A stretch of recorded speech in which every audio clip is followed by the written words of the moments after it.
കാശ് കൊടുത്ത് വാങ്ങാൻ കഴിയാത്ത എന്തെങ്കിലും ഈ ലോകത്തുണ്ടോ? സ്ഥാനമാനങ്ങൾ, അധികാരം, സ്വത്തുക്കൾ അങ്ങനെ എല്ലാം വാങ്ങിക്കാം അല്ലേ? പക്ഷെ സ്വന്തമെന്ന് വിളിക്കാൻ ഒരാൾ പോലും ഇല്ലാതെ, ജീവിതത്തിന് ഒരർത്ഥവുമില്ലാതെ കോടികൾക്കിടയിൽ നിങ്ങൾ ഒറ്റയ്ക്കാണെങ്കിലോ? അങ്ങനെ ഒരാളുടെ കഥയാണ് 1989 പുറത്തിറങ്ങിയ ദശരഥം എന്ന സിനിമ. വിവാഹം കഴിക്കാതെ സ്വന്തം ചോരയെ പിറന്ന ഒരു കുഞ്ഞിനെ വേണമെന്ന് സ്വപ്നം കണ്ട രാജീവ് എന്ന കോടീശ്വരൻ്റെ കഥയാണ് സിനിമ. മലയാളത്തിൻ്റെ മോഹൻലാൽ അഭിനയിച്ച രാജീവിൻ്റെ കഥ. അന്ന് ആ സിനിമ അഭിനയിക്കാൻ മോഹൻലാലിൻ്റെ പ്രായം വെറും 29 വയസ്സാണ്. ഓർക്കണം, CB മലയാളിൻ്റെ സംവിധാനത്തിൽ ലോഹിദാസിന്റെ എഴുത്തിൽ പിറന്ന കാലത്തെ അതിശയിപ്പിച്ച ഒരു ക്ലാസിക്കാണ് ദശരഥം എന്ന് വേണമെങ്കിൽ നമുക്ക് പറയാം. ആ കഥയിലൂടെ നമുക്ക് ഒന്നുകൂടെ പോയി നോക്കാം. രാജീവ് മേനോൻ പേരിനൊപ്പം കോടികളുടെ ആസ്തിയുണ്ട്, പക്ഷേ ജീവിതത്തിൽ പ്രത്യേകിച്ച് ലക്ഷ്യങ്ങളൊന്നുമില്ല, സന്തോഷവുമില്ല. അച്ഛൻ്റെ അമ്മയുടെ സ്നേഹം എന്താണെന്ന് പോലും അറിയാതെ വളർന്ന രാജീവിന് പണം ഒരു ലഹരിയായിരുന്നു, അതുപോലെ മദ്യവും. വിശ്വസ്തനായ കാര്യസ്ഥൻ പിള്ളയായിരുന്നു രാജീവിൻ്റെ ബിസിനസ് നോക്കി നടത്തിയിരുന്നത്. അതിൽ നിന്ന് കിട്ടുന്ന കാശ് മുഴുവൻ രാജീവ് ആഘോഷിച്ച് തീർത്തുകൊണ്ടേയിരുന്നു. ഓരോ ദിവസവും തുടങ്ങുന്നതും തീരുന്നതും മദ്യപാനത്തിലായിരുന്നു. പുറത്തുനിന്ന് കാണുന്ന രാജീവ് ഒരു ലക്കി പ്ലേ ബോയ് ആയിരുന്നു, എന്നാൽ അയാളുടെ ഉള്ളിൻ്റെ ഉള്ളിൽ വെറും കാലിയായ ഒരു ലോകമായിരുന്നു. ആ വലിയ വീട്ടിൽ അയാൾ ഒറ്റയ്ക്കായിരുന്നു. സ്വന്തമെന്ന് പറയാനോ എന്തെങ്കിലും ഷെയർ ചെയ്യാനോ ആരുമില്ലാത്ത ഒരാൾ. ആ ഒറ്റപ്പെടൽ എത്രത്തോളം വലുതാണെന്ന് അയാൾ പോലും അന്ന് തിരിച്ചറിഞ്ഞില്ല. പക്ഷേ അതെല്ലാം അയാളുടെ ഓരോ പെരുമാറ്റത്തിലൂടെ പുറത്ത് വന്നുകൊണ്ടേയിരുന്നു. ചിലപ്പോൾ ഭ്രാന്തമായ ചില വാശികൾ പോലെ, മറ്റു ചിലപ്പോൾ പക്വതയില്ലാത്ത കുറേ കോമാളിത്തങ്ങൾ പോലൊക്കെ ആയിട്ട് അത് പുറത്ത് വന്നു. കൂടെ നിന്ന് കൈയടിക്കാൻ ചുറ്റും ആളുകളൊക്കെ ഉണ്ടായിരുന്നു. പക്ഷേ അവരെല്ലാം രാജീവിൻ്റെ കാശ് കണ്ട് മാത്രം കൂടെ കൂടിയവരായിരുന്നു. ഒരു ലക്ഷ്യമില്ലാതെ ഇങ്ങനെ ഒഴുകി നടന്ന രാജീവിൻ്റെ ജീവിതത്തിലേക്ക് ഒരു വെളിച്ചം വീഴുന്ന സുഹൃത്തായ സ്കറിയയും, അതായത് നെടുമുടി വേണു അവതരിപ്പിക്കുന്ന കഥാപാത്രമാണ് സ്കറിയയും അയാളുടെ കുടുംബവും എത്തുമ്പോഴാണ്. കുറച്ച് ദിവസത്തേക്ക് താമസിക്കാൻ അവർ രാജീവിൻ്റെ വീട്ടിലെത്തിയപ്പോൾ ആദ്യമായി ആ വീട്ടിൽ അവരുടെ കുട്ടികളുടെ കളിയും ചിരിയും നിറഞ്ഞു. അന്നാണ് രാജീവ് ജീവിതത്തിൻ്റെ മറ്റൊരു മുഖം കാണുന്നത്. കുടുംബം, കുട്ടികൾ, അങ്ങനെ അയാൾ ഇതുവരെ അനുഭവിക്കാത്ത ഒരു ജീവിതം. സ്കറിയയുടെ മക്കളോടൊപ്പം, പ്രത്യേകിച്ച് തൊമ്മിക്കുട്ടിയോടൊപ്പം കളിച്ചും ചിരിച്ച് സമയം ചെലവഴിച്ചപ്പോൾ രാജീവിൻ്റെ ഉള്ളിൽ ചെറിയൊരു ആഗ്രഹം വന്നു തുടങ്ങി. തൊമ്മിക്കുട്ടിയുടെ നിഷ്കളങ്കത മനസ്സിലൊരു പുതിയ സന്തോഷം കൊണ്ടുവന്നു. ഒരു ദിവസം രാത്രി മദ്യപിക്കുന്ന സമയത്ത് അയാൾ സ്കറിയയോട് വളരെ നിഷ്കളങ്കമായി ചോദിക്കുന്നുണ്ട്, തൊമ്മിയെ എനിക്ക് തരുമോ? ആ ചോദ്യം കേട്ട് സ്കറിയ ചിരിച്ചെങ്കിലും പിന്നീട് ഗൗരവത്തോടെ പറഞ്ഞു, ഒരച്ഛനും അതിന് കഴിയില്ല രാജീവേ, നിനക്കത് പറഞ്ഞാൽ മനസ്സിലാവില്ല. ആ ഒറ്റ മറുപടി രാജീവിൻ്റെ നെഞ്ചിൽ ഒരു സൂചി പോലെ തറച്ചു കയറി.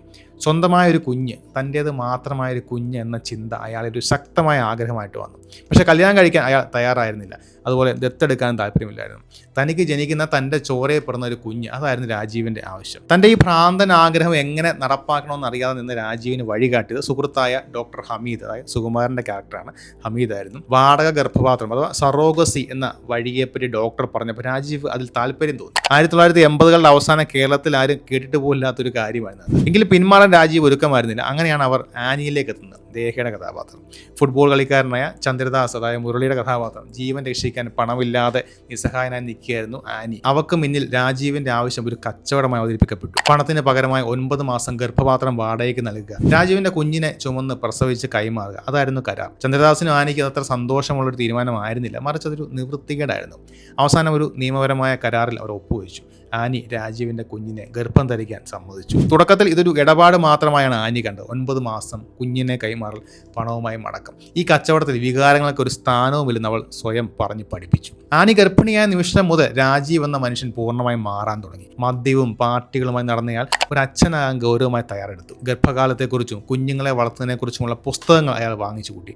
ആനിയുടെ ഓരോ കാര്യത്തിലും അയാൾ ശ്രദ്ധിച്ചു. ഏറ്റവും നല്ല ഭക്ഷണം, സന്തോഷം നിറഞ്ഞ അന്തരീക്ഷം, ഏറ്റവും മികച്ച വൈദ്യസഹായം, പരിചരിക്കാൻ നേഴ്സുമാർ, എല്ലാം അയാൾ ഒരുക്കി. ആനിയുടെ വയറ്റിൽ വളർന്നത് തൻ്റെ കുഞ്ഞാണെന്ന ചിന്ത അയാളെ പുതിയൊരു മനുഷ്യനാക്കി. അയാൾ ആനിയുടെ വയറിൽ ചെവി ചേർത്ത് കുഞ്ഞിൻ്റെ അനക്കങ്ങൾ അറിയാനായി കാതോർത്ത് നിന്നു. ഓരോ ചെറിയ അനക്കവും അയാളിൽ പറഞ്ഞറിയിക്കാനാകാത്ത സന്തോഷം നിറച്ചു.